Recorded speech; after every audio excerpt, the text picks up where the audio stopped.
Piling natin sa ating linya ng komunikasyon ang ating Bombo International News Correspondent mula sa bahagi ng California.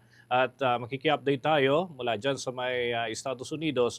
Pabatiin muna natin sa Bombo Radio Philippines, we're nationwide and worldwide, si Bombo Dennis Hamito ito. And together with me, si Bombo Jaira Hangayo. Good morning, Bombo Kevin Fuentes, at welcome to the program. Magandang umaga dyan, Bombo Dennis, no? At magandang hapon naman dito sa Estados Unidos, Bombo Dennis. Okay. Unang-una, kami ay napatawag at nag-alala dyan sa inyong kalagayan matapos nga itong development. Malaki pala yung naitalang wildfire at kabilang yata kayo sa mismong naapektuhan ito. Maaari mo bang ikwento, Bombo Kevin, yung mga development dyan? Tama ka dyan, Bombo Dennis, no?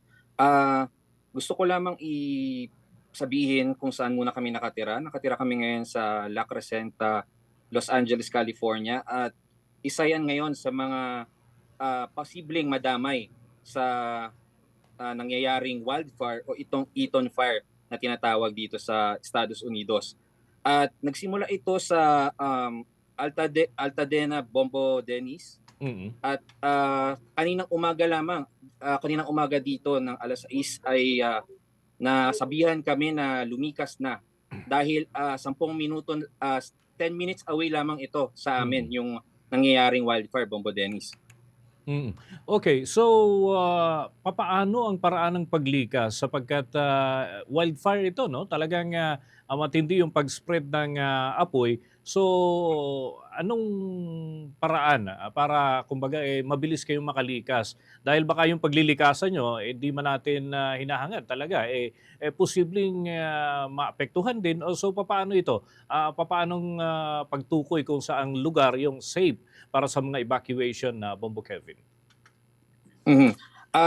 Bombo Dennis, no? Dito actually kakaiba ang pamamaraan ng paglikas dito.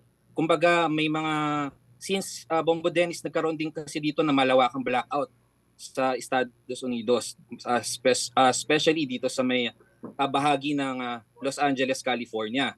At dito, Bombo Dennis, may mga dumadaan lamang na mga bombero or firefighters dito, Bombo Dennis, kung saan pinagsasabihan lamang ang bawat kabahayan na lumikas. At dito naman, Bombo Dennis, halos lahat naman ng mga kabahayan dito ay may sari-sariling transportasyon kung saan doon yun ang ginagamit, Bombo Dennis, upang lumikas dito sa aming lugar, Bombo Dennis, kung saan ang sinasabing safe na lugar ay ang downtown LA at bahagi papuntang San Diego, Bombo Dennis.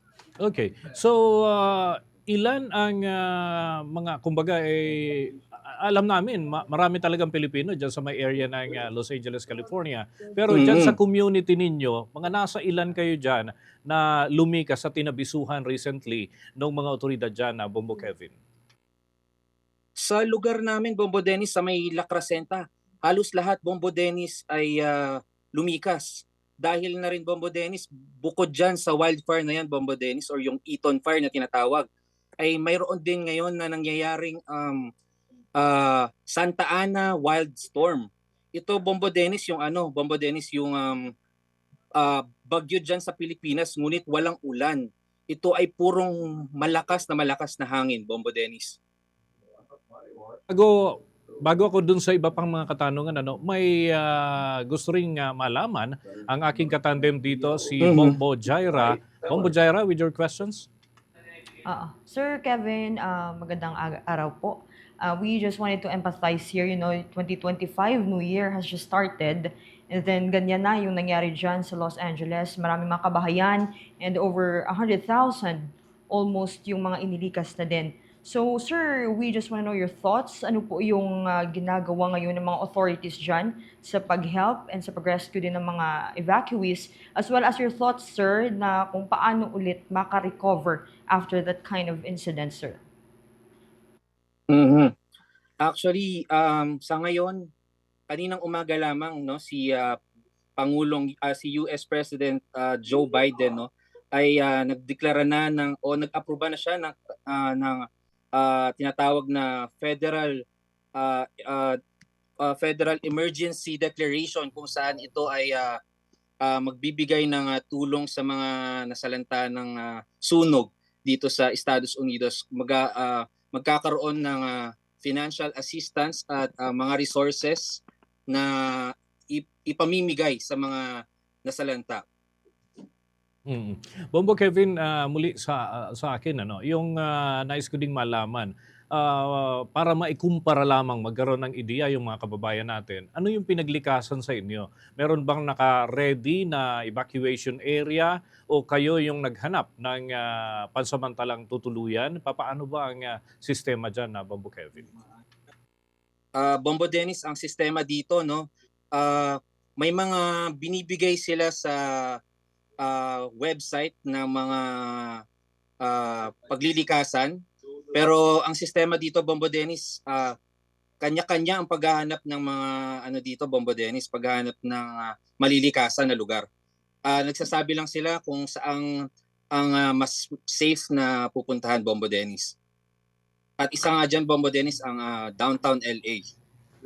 I see. Okay. So siguro panghuli na lamang panawagan doon sa mga kamag-anak ng mga kababayan natin diyan.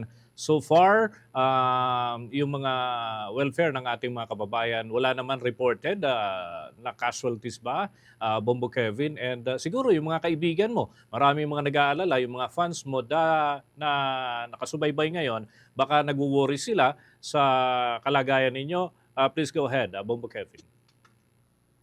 Actually, Bombo Dennis, no, naging malawakan itong wildfire dito sa Estados Unidos. Habang binabantayan din natin, Bombo Dennis, ang kung may nagkaroon ng casualties dito sa Estados Unidos, sa ngayon, ang naitatala pa lang, Bombo Dennis, ay dalawang katao pa lamang ang so far, Bombo Dennis, sa dalawang katao pa lamang ang masasabi nating na bawian ng buhay, Bombo Dennis. At masasabi ko lang sa mga nag-aalala dyan, actually lahat dito, kahit mga Pinoy, ang dasal lamang ay tumigil na itong wildfire na ito, Bombo Dennis, dahil talagang grabe nga naman. Dulot din ito ng Santa Ana windstorm, Bombo Dennis, kaya ang bilis ng pagkalat ng apoy. Okay, with that, maraming salamat at ingat muna kayo dyan habang kayo'y nananatili sa pansamantalang tinutuluyan at siguro from time to time kami makikibalita at makiki-update sa inyong sitwasyon. Sana ay mahinto na itong pagkalat ng apoy, Bombo Kevin. Maraming salamat at magandang umaga pa rin o magandang gabi ang pagbati namin sa inyo. Maraming salamat, Bombo Dennis. Thank you so much. Mga kabombo, mga ka-Star Nation, nakausap po natin ang ating Bombo International News Correspondent, si Bombo Kevin Puentes, mula ho dyan sa Los Angeles, California, kung saan nagpapatuloy itong wildfire. So ingat-ingat mga kabombo, mga ka-Star Nation, ang mga kababayan natin, lalo na yung mga nakasubaybay din sa ating Facebook Live sa mga oras na ito.